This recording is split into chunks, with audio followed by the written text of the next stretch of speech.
আল্লাহ পাক তিনি কোরআন দিয়ে দলিল প্রমাণ সহিত তিনি আল্লাহ পাক বলছেন ওয়ালাউ আন্নামা ফিল আরদি মিন শাজারাতিন আকলামু ওয়াল বাহরু ইয়ামুদ্দুহু মিন বা'দি সাব'আতু আব'উরিন মা নাফিদাত কালিমাতুল্লাহ।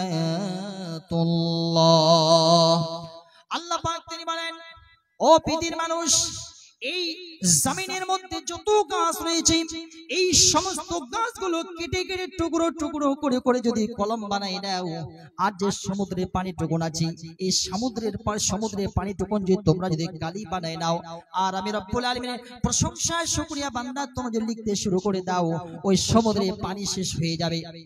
শুধু এখানে আল্লাহ পাক একটা সমুদ্রের কথা বলতেছেন না, এখানে আল্লাহ পাক বলছেন সাবআতু আবউর, আরো 7টি সমুদ্র বান্দা তোমরা জড়িত করে দাও, তারপরে তোমরা আমি রব্বুল আলামিনের শুকরিয়া প্রশংসা আদায় করতে বান্দা যদি শুরু করে দাও, আল্লাহ পাক মা নাফিদাত কালিমাতুল্লাহ, তবুও তোমরা আমি রব্বুল আলামিনের প্রশংসা আদায় করে বান্দা কোনোদিন শেষ করতে পারবে না,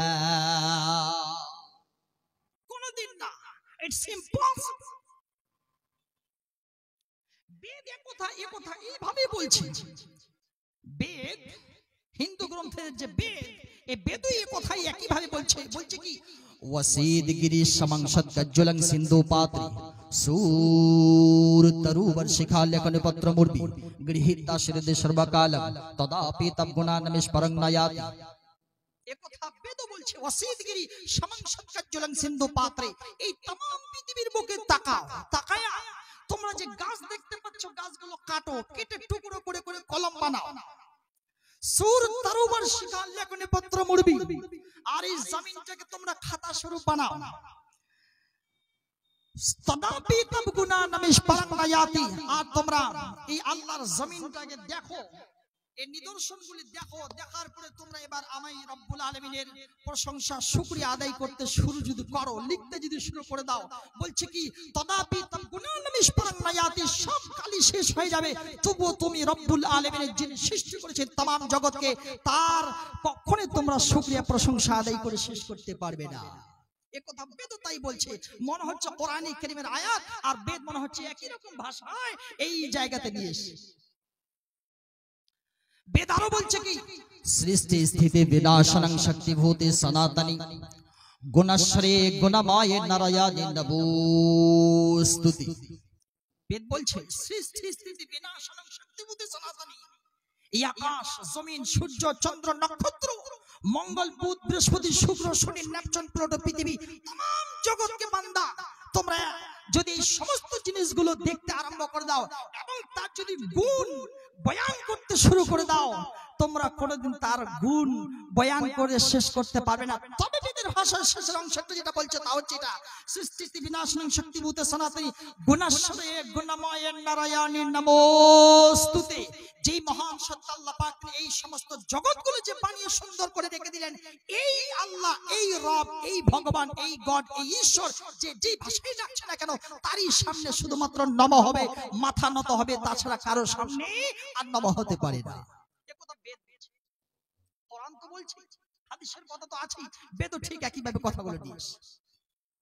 সুতরাং এই সমস্ত জিনিসগুলো দেখে একটা কথা বুঝে আসতেছে যে প্রশংসা, শুকরিয়া, আলহামদুলিল্লাহ শব্দ বা প্রশংসা শুকরিয়া শুধুমাত্র একজনের জন্যই হচ্ছে, যিনি হচ্ছেন রব, যিনি হচ্ছেন আল্লাহ, তারই জন্য শুধুমাত্র হবে, তাছাড়া পৃথিবীর বুকে দ্বিতীয় আর বলে কেউ নাই। মানুষ যেতে পারে বিভিন্ন নানান জায়গায়, মানুষ আল্লাহর সমান আল্লাহর জায়গা দিতে গিয়ে অনেক জায়গায় অসংখ্য জায়গায় যেতে পারে, কিন্তু ওই সমস্ত জিনিসের কোনো পারোয়া নেই, ওই সমস্ত জিনিসের কোনো দামও নেই, জিরো বাটা জিরো। মানুষ হয়তো চলে যায় আর গিয়ে বলে ইয়া খাজা বাবা মেরে মতলব কো পুরা কর দে।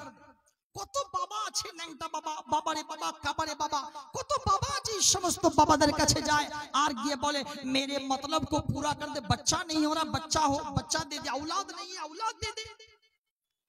যত রকমের মুসিবত, সমস্ত মুসিবত আজমির শরীফ, ন্যাংটা বাবা, বাবারে বাবা, কাবারে অনেক বাবার কাছে নিয়ে যায়, কিন্তু এগুলো কোন রকমের কোনোই কাজে আসবে না, সবকিছু বেকার ফালতু হয়ে যাবে। আবার বেদ আবার সুন্দর করে কি বলছে দেখেন, কার সামনে নম হবে, কার সামনে মাথাটা নত হবে।